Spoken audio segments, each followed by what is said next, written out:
Australia. It was never a place that I longed to go to, nor had I thought very long about it. It wasn't in my psyche, only my periphery. It was very beautiful and looked, smelled, and felt similar to coastal California in many ways. The eucalyptus groves, the arid rocky terrain, the deep, clear cobalt sky. It was winter there when we arrived in July, which felt like late September in California, home. Like California's beautiful twin, but I was in love with the former and would never betray her. It had been 9 months since I had been home to California, let alone the continent of North America, and my melancholy, though I fought it, was palpable. I had landed my first professional ballet job at the age of 17 and promptly moved to England to begin my career. Not unlike your high school's best athlete, I peaked early, though I was still considered a late bloomer physically. By the time the English National Ballet had begun preparing for our final tour of the season, something glimmered like a silver lining from my social life during this interim. A number of extras had been hired for our month-long Australian tour. These extra dancers were all younger, closer to my own age. Yet even still, I was the youngest by a year or more. I became fast friends with many of them and was thrilled to room with a sweet Canadian girl named Kristen. There was another flash of hope which caught my eye, Nikki. Nikki was hotter than hell. A 5'9" English-Italian stallion. And I fucking burned for this guy. The only problem was that I was shyer than shit and couldn't even manage a hi in passing. But gradually, some of us formed a small clique. We began spending more and more time together, and Nikki was part of this group with me. As a whole, we were a silly bunch, and I quickly found myself coming out of my shell more than I had the entire 9 months I had spent with the English National Ballet, especially with Nikki. One night, after a week in Sydney and another in Melbourne, we finally arrived in beautiful Brisbane, the Golden Coast of Australia. It also happened to be the night before Nikki's 20th birthday. And after some pre-game drinking for the guys, we all decided to go swimming in the ocean beneath the light of the full moon. Before we left, Kristen shaved her coochie, which I thought was a bit strange. Why would you need to do all that for a swim in the dark, I asked. She explained that we'd probably be skinny dipping, and I slowly began to panic.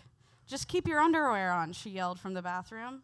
So I threw on a pair of full coverage briefs that I found in the boys section at Gap Kids years ago. Yep, they had trains on them. In comparison, Kristen's lavender thong had a teensy patch of fabric and sequins in the shape of a butterfly as the entire coochie cover. And so, in that state, off we went to meet the boys at the beach. Once on shore, we all stripped and ran into the ocean. With every wave, we dipped our heads into the ocean, and the guys dipped their heads lower and lower. By the third wave, Kristen was squealing and laughing. By the fifth wave, Nikki popped his head back up. You kept your underwear on, he asked. Yeah, why? I asked, playing dumb. Because we're skinny dipping, he yelled just before he dunked his head beneath the waves once again, and I felt him brush my hips and legs. The following morning, I found out from Kristen that Nikki had been too drunk from the night before to attend his mandatory class. Well, this simply would not do in my book. Kristen and I made our way to the boys' hotel room, and I banged loudly on the door. Our sweet friend Jonathan opened the door, and I pushed my way through. Where is he? I demanded. Jonathan put a finger up to his lips to signal me to be quiet. Then he signaled the gesture of sleeping. I nodded and assured him I would keep it down, then walked straight to the bedroom where I found Nikki fast asleep, face down on the far edge of the bed. The hotel room shut behind me, and we were alone, just the two of us. I carefully took my shoes off at the foot of the bed, then paused. I couldn't just lay beside him. No, that would be too creepy. I wanted so desperately to touch him, but how? Then I had a thought. I'm a silly girl. A goofball, a clown. And we were clowns together, Nikki and I. That's what drew us to one another. That and raw sexual desire. And with that, I lay myself directly on top of him, closed my eyes, and sighed. It felt nice for about 2 seconds before I heard his muffled, groggy voice yell, "What the fuck, man? I'm sleeping. Get off of me." I immediately rolled myself off of him. I apologized, explaining I thought it would be a funny thing to do as he turned over and rubbed his eyes. "Oh, it's you," he wheezed as he blinked his eyes open. "What were you trying to do? Wait, we haven't even kissed. Wait, aren't you a virgin? Wait, you're 17. What are the statutory rape laws and where are we? Brisbane, Australia? You're American. I'm English."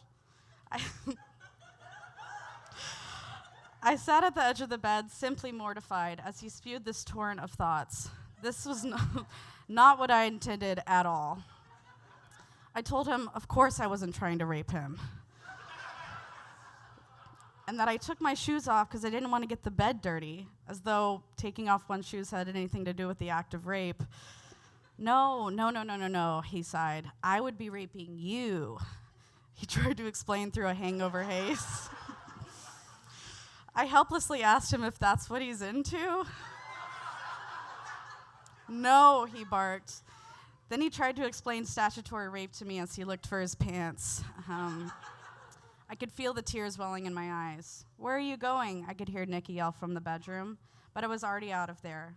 I heard the hotel room door slam behind me, and I felt the burning tears begin down my sad clown face as I ran back to the safety of my own room. Kristen suggested I just act cool, act mature, like you don't care so much. I still think it was the best advice she could offer me. I just nodded and followed her out the door on the following day of the unintentional, uncommitted, non-existent rape. Kristen spotted our group on the gorgeous Golden Beach. The Gold Coast of Australia was very much accurately named. I sat on the end next to Kristen as to avoid eye contact with Nikki. At some point, someone asked if I wanted to go into the ocean, and I declined, saying I just liked to be peaceful or some bullshit like that.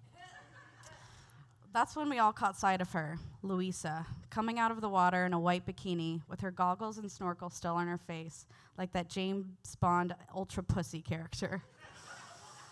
I already felt like an idiot from the day before, and I was being forced to watch the power of full feminine sexuality and womanhood before me in my makeshift leotard term swimsuit and board shorts, like it was an episode of 90210. Well, Kristen interrupted this scene playing before us matter-of-factly, and as she hopped up and brushed the sand off her butt. She informed me that she was going for a walk down the beach and invited me to join her, though for some reason I declined, perhaps for some vestige of hope that my predicament would change. As I turned my attention back towards the shoreline, my eyes fell on Nicky, shaking out his dark, wet hair and beginning to make a straight path back towards me. "Just be cool, Claire. Just be fucking chill," I muttered to myself. I mean, really, what did I have to lose at this point? My dignity was trashed, my hopes dashed. I could just play my goofy, silly self as I always had intended now. I steadied my gaze on the horizon, just as Nicky lay his glistening body down beside me, and I dug my fingers deep into the sand in a feeble attempt at self-restraint from the urge to straddle him for a second time in 24 hours, this time with him face up. He sunbathed for a few seconds as I burned uncontrollably. Perhaps I was finally blooming. I could sense Nicky looking at me, and I side-eyed him. "Hey," he finally broke the silence. "Yeah?" I offered. "Your eyes are really green," he blurted. I think they're blue, actually." He smirked. "Okay, blue-green then." "Okay," I smirked back. "See, I love this," he offered. "Can we please go back to this? I want to be friends." He practically pleaded. This stung. He reminded me of what I already knew, that I was still only 17, and now he was an elderly 20. That I would be leaving the tour to start my new job in Houston in just a few days. I'd have a new life there, a whole career with friends and boyfriends, and yeah, sure, I smiled, as I could feel my eyes begin to burn from salt water again. "Sure we can," I repeated, as I watched Kristen return from her stroll as though she were picking up her younger sister from an awkward first date.